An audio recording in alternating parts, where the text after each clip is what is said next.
अगर अपनी ये बात मनवा लें, मेरे मियाँ भी आज ना फंसते कि हमारे साथ गलत तल्लकात बनाओ। ये कहानी है जिस खातून की, जिससे पंजाब पुलिस के नौजवान ASI तैयब साहब ने जिस्मानी तस्कीन पूरी न होने पर इन पर जुल्म के पहाड़ डाल दिए। मुझे हरासा करते हैं, मेरे दरवाजे पर आ जाते हैं, मेरे दरवाजे पर आ जाते हैं रात के टाइम, तो मैं खौफ ज़्यादा हो जाती हूँ कि अभी मेरी भी दिल की ख्वाहिश है कि मेरा बेटा भी पढ़ लिख के कुछ बने। मेरे भी दिल की ख्वाहिश है मेरे भी बच्चे पढ़ लिख के कुछ बने। मेरे बच्चे आधी आधी रात को उठ के रोते हैं कि हमारे पापा को ला दो मम्मा, हमारे पापा को ला दो, एक दफा हमारे पापा को ला दो। मैं उनके पापा को कहाँ से लेकर आऊं? अस्सलाम वालेकुम नाज़रीन, आपका मेज़बान मुजाहिद नयाब आपकी खिदमत में हाजिर और आप देख रहे हैं MN पॉइंट। नाज़रीन, मेरे मुल्क पाकिस्तान के अंदर मुतासिर लोग हैं, गुर्बत से मुतासिर नहीं, इस मुल्क इस रियासत से मुतासिर लोग, इस मुल्क के मुहाफ़िज़ों से मुतासिर लोग। मेरे साथ बैठे जिस बहन को और जिस बच्ची को देख रहे हैं, इनका गुनाह क्या है? इनका गुनाह ये है कि हम ये हमारे पाकिस्तान के अंदर रहते हैं। इनका गुनाह ये है कि ये पंजाब के अंदर रहते हैं। इनका गुनाह ये है कि ये लाहौर के अंदर रहते हैं। इनके साथ क्या जुल्म हुआ, क्या मामला हुआ, क्या आज इनको मीडिया पर आना पड़ा, आइए इन्हीं से जानते हैं। अस्सलाम वालेकुम मेरी बहन, कैसी हैं? वालेकुम सलाम, ठीक। ऊंचा बोलना है। मुझे बताइएगा कि किस तरह आपके शौहर को पुलिस गिरफ्तार करती है, उसके बाद उनका कसूर क्या है, कहाँ से पकड़ते हैं और कैसे लेके जाते हैं? मेरे मियाँ को घर से लेके जाते हैं। घर उनका कसूर कोई भी नहीं है, वो तो मेहनत मजदूरी करके अपना बच्चों का पेट पालते हैं, उनका कोई कसूर नहीं है। लेकिन ये लोगों ने हम पर बहुत तशद्दुद करना शुरू कर दिया। हमारी इनसे कि हम इनसे बस क्या कहें कि ये हमें गलत से उससे टॉर्चर करते हैं, गलत अल्फाजों से हमें वो करते हैं टॉर्चर। रवायती अंदाज में जिस तरह हाँ हमारी जी। पंजाब पुलिस मुखातिब करती हाँ है जी। किसी मुलजिम को, वही अल्फाज इस्तेमाल किए जाते हैं। साहब, आप तो इस चीज़ को बड़े अच्छे तरीके से जानते हैं, मुझे बताएंगे आपके शौहर का कसूर क्या था, किस चीज़ की FIR दी गई है, कितनी देर हो गई जेल में? मेरे मियाँ को 1 महीना हो गया है, उन पे FIR मंशियात की दी गई है। 9C का उनके ऊपर पर्चा दिया 1320 ग्राम का, जबकि उनके पास से कोई चीज़ बरामद नहीं हुई है। आप इस चीज़ की कसम उठा के गवाही दे सकती है? कैमरे हाँ। के सामने बैठी हैं, आपने एक दिन अल्लाह के पास जाना है, हमने भी जाना है, आपने भी जाना, दुनिया ख़त्म हो जानी है। आपका शौहर वाकई बेकसूर था, मंशियात नहीं भेजता था? हाँ जी, मेरे मियाँ वाकई ही बेकसूर हैं। कसम उठा के कहती हाँ हैं जी, ये चीज़? कसम उठा के कहती हूँ मैं। फिर वो- क्यों इस तरह हमारी रियासत के मुहाफिज हैं पंजाब पुलिस, क्यों इस तरह कर गई? बस वो मुझसे खा रखते हैं। किस चीज़? मेरी बेटी की उन्होंने ना ये हड्डी तोड़ दी थी, पंच मार के। इसके पापा को मार रहे थे, उन पर तशद्दुद कर रहे थे। मेरे भी उन्होंने बाजू मुड़ोड़े थे, बाल पकड़े, मेरे गिरेबान पकड़ा, मुझे मारा। तो मेरी बेटी को उन्होंने पंच मार के ना उसकी हड्डी तोड़ दी। तो मैंने तब भी CCPO के दफ्तर दरखास्त दी, इनके खिलाफ कोई एक्शन नहीं हुआ। इस बच्चे की हड्डी तोड़ी थी? हाँ जी, इस बच्चे कहाँ पर मारा था बच्चे आपको? यहाँ पर पंच। कैसे, क्या किया था उन्होंने? मैं अपने पापा को छुड़ा रही थी और उन्होंने यहाँ पे पंच मारा। फिर क्या हुआ था? फिर मेरे पापा को मारते हुए ले गए थे, फिर मैं अंदर आ गई थी।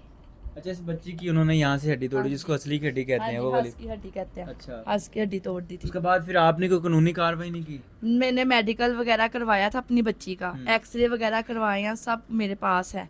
मैंने इनकी दरखास्तें भी दी हैं, तब इन्होंने जी कहा हम आज के बाद आपको तंग नहीं करेंगे, एक दफ़ा हमें माफ़ कर दो।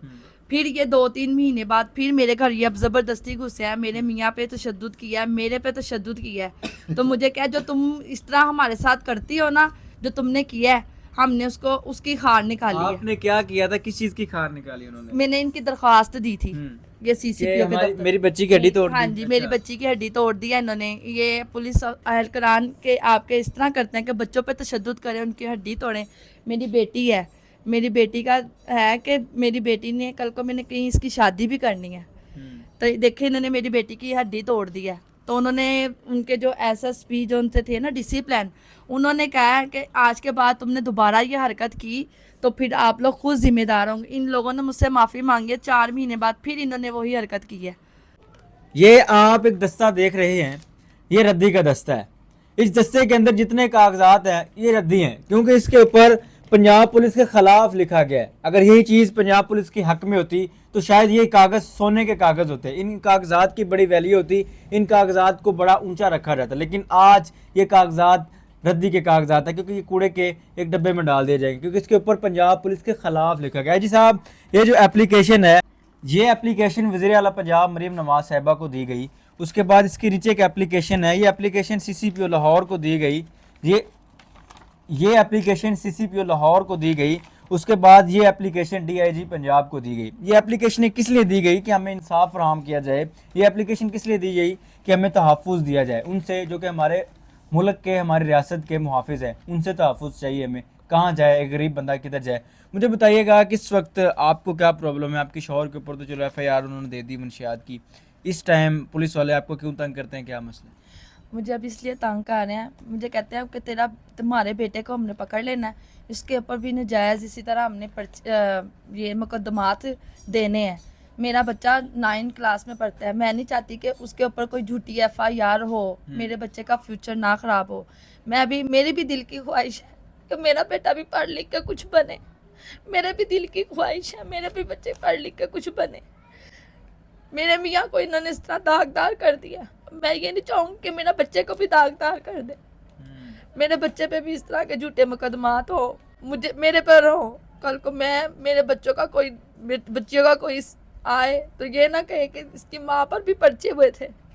मैं बस यही अपील चाहती हूँ कि हमें इससे तहफ़्फ़ुज़ चाहिए, हमें बस अपनी चाहिए कि हमें तहफ़्फ़ुज़ दिया जाए बस। आपका अगर शौहर मंशियात बेचता था, आपके घर के अंदर मैंने कुछ ऐसा ख़ास नहीं देखा कि किस मंशियात फरोशों के जो घर होते हैं वो बड़े आलीशान होते हैं, उनके अंदर बड़ी सहूलतें होती हैं, AC लगे होते हैं। आपके घर के अंदर मैंने ऐसा कुछ नहीं देखा। किधर के वो मंशियात के पैसे? झूठी FIR दी है। हम अगर करते हो तो हमारा दिल नहीं करता कि हमारे बच्चे भी अच्छे स्कूल में पढ़े। हमारे बच्चे गवर्नमेंट स्कूल में पढ़ते हैं, हमारा दिल भी करता है कि हमारे घर भी ऐसी हो, हमारे घर भी हर चीज़ हो दुनिया की। लेकिन नहीं, हम मेहनत मजदूरी करते हैं, हफ्ते का 7-8 हज़ार रुपया मेरे मियाँ लेकर आते हैं। आप भी रो रही हैं? बच्चे क्यों रो रही हैं? बस के मेरे पापा को DIG साहब को भेज दो। मम्मा का ये हालात देख के दुख आता है, दुख लगता है, दिल को तकलीफ होती है। हाँ जी, क्या दिल करता है? कि शायद हमारे पापा भी हमारे पास होते हैं। दिल से दुआ निकलती है उन लोगों के लिए जो लोग इस तरह कर रहे हैं आप लोगों के साथ? बद्दुआएं निकलती हैं, नहीं, बद्दुआएं देते हैं। मेरे बच्चे आधी आधी रात को उठ के रोते हैं कि हमारे पापा को ला दो मम्मा, हमारे पापा को ला दो, एक दफ़ा हमारे पापा को ला दो।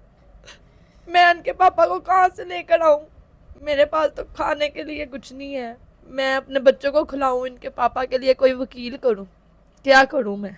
मेरे तो इतने वसाइल ही नहीं है। मैंने तो अपने बच्चों को अकेडमी से हटा लिया है, 1 महीना हो गया कि मेरे बच्चों की मेरे पास फीस नहीं है, अकेडमी कहाँ जाएंगे? बस मेरे बच्चे स्कूल जा रहे हैं, सुबह को ऐसे चले जाते हैं, आते हैं। चीज़ें सोचने वाली होती हैं। अगर उस बंदे के ऊपर मंशियात की FIR दी गई, किसी हद तक चले मान लेते हैं कि वो बंदा मंशियात फरोश था, लेकिन यहाँ पर कुछ चीज़ें ऐसी हैं कि जो मंशियात फरोश था, अगर वो नाजायज़ काम करता था, अगर वो 2 नंबर बंदा था, तो मेरे ख्याल से उसके घर के अंदर कुछ ना कुछ ऐसा होता कि हमें लगता कि यार ये घर, इस घर से मंशियात फरोश होती रही, इस घर के अंदर ये चीज़ है। जो बंदा मंशियात फरोश करता होता है उसके बच्चे इस तरह भूखे नहीं मरते। जो बंदा मंशियात फरोश करता होता है उसकी बीवी लोगों के घरों से खाना मांग के अपने बच्चों को खाना नहीं देती। जो बंदा मंशियात फरोश होता है उसके बच्चे इस तरह दर बदर नहीं रुलते। अजी साहब, ये चीज़ें बड़ी सोचने वाली हैं। मुझे बताइएगा कि पुलिस वाले आपसे क्या डिमांड करते हैं? अगर आप उनकी वो डिमांड मान लें तो आपका बच्चा और आप महफूज हो जाएंगी। शायद मान लूँ तो शायद वो मुझसे अगर अपनी ये बात मनवा लें तो शायद मेरे मियाँ की भी जान छूट जाती, मेरे मियाँ भी आज ना फंसते। लेकिन मैं इज्जतदार घराने की लड़की हूँ। डिमांड क्या करते हैं, क्या कहा कि उन्होंने? हमारे साथ गलत तल्लकात बनाओ। मैं अगर उनकी ये बात ना अगर मान लेती तो आज मेरे मियाँ भी महफूज होते, मेरे बच्चे भी महफूज होते, मैं भी महफूज होती। कौन लेकिन है वो पुलिस वाले, क्या नाम है उनके? SHO का कार खास मुंतसिर, SI तैयब फारूक, कांस्टेबल तल्लत खान। आपसे कौन डिमांड करता था इन तीनों तैयब में से? फारूक, SI तैयब फारूक। तैयब फारूक। हाँ जी, जिस्मानी तस्कीन चाहता था। हाँ जी, आपने उसकी बात नहीं मानी तो उसने हाँ जी, ये सारा मामला हाँ करना जी, शुरू कर हाँ दिया। जी, अब क्या कहता है? आपके बच्चे को उठा लूंगा, आपके ऊपर FIR दे हाँ, दूंगा। हाँ जी। अब मुझे धमकियां लगा रहे हैं कि तुम्हारे पीछे हमने फौज लगा देनी है, तुम्हें पकड़ लेंगे। तुम मुझे हरासा करते हैं, मेरे दरवाजे पर आ जाते हैं, मेरे दरवाजे पर आ जाते हैं रात के टाइम। तो मैं खौफज़दा हो जाती हूँ कि मैं क्या करूँ। मैं दरवाज़ा बंद कर लेती हूँ, कुंडी लगा लेती हूँ। 2-3 दफ़ा ऐसे हो गया मेरे आई हैं। मैंने सीसीपीओ के दफ्तर जिधर दरख्वास्त दी थी, उनके एसएचओ के डीएसपी के जो रीडर थे, मैंने उन्हें फ़ोन करके उसी वक्त बताया कि सर ये हमें तंग कर रहे हैं, इनका कुछ करें, इनको बुलाएं। उन्होंने कहा अच्छा ठीक है, हम आपको बुला लेंगे, आप सब्र करें, आप सब्र करें। ये कहानी है जिस खातून की जिससे पंजाब पुलिस के नौजवान एएसआई तैयब साहब ने जिस्मानी तस्कीन पूरी ना होने पर इन पर जुल्म के पहाड़ डाल दिए। इनके शौहर को पकड़ा, उसके ऊपर 9C की एफआईआर दे दी। उसके बाद इनके बच्चों को इनको धमकियां दी जा रही है कि अगर मेरी बात नहीं मानी तो आपके ऊपर एफआईआर भी दूंगा, आपके बच्चे के ऊपर भी एफआईआर दूंगा, फिर थाने ले जाके जो होगा वो सब लोग जानते हैं। खातून के साथ हमारे मुल्क के अंदर रवायती अंदाज के अंदर पंजाब पुलिस क्या करती है।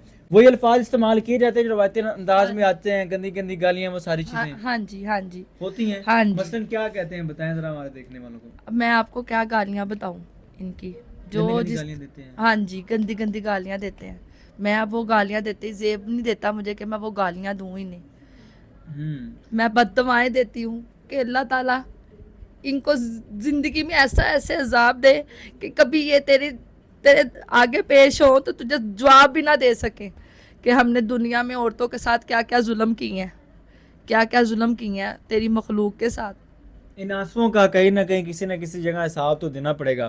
खैर, इस वीडियो का मकसद हरगिज़ नहीं कि किसी मुजरिम की, किसी मुलजिम की या किसी जराइम पेशा इंसान को बचाने की कोशिश करना। हमारा मकसद ये था कि इस कहानी के अंदर इस खातून का जो बच्चा है वो बेकसूर है। ये खातून बेकसूर है। जिस बच्चे को जो कि बच्चा है सभी इस मुआशरे के अंदर बढ़ रहा है, पढ़ रहा है, कुछ बनना चाहता है, उस बच्चे को एफआईआरों की धमकी दी जा रही है। अगर उस बच्चे के ऊपर एफआईआर हो जाती है तो सोचें मेरे मुल्क के अंदर एंटी स्टेट लोग कौन पैदा करते हैं, आपके अदारे करते हैं। सब ये बात बड़ी सोचने वाली है। इस टाइम इनके बच्चे को प्रोटेक्ट करने की कोशिश की जा रही है। अगर कोई आला हुकाम में से ये वीडियो देख रहा है, कोशिश करें कि इनके बच्चे को प्रोटेक्ट किया जाए। इस वीडियो से आप क्या सीखते हैं, अपनी कीमती राय का इज़हार ज़रूर कीजिएगा। और हमारी प्यारी प्यारी पंजाब पुलिस के बारे में आपकी क्या राय है, कमेंट बॉक्स में लाजमी बताइएगा। देखते रहिए अमन पॉइंट, अल्लाह निगहबान।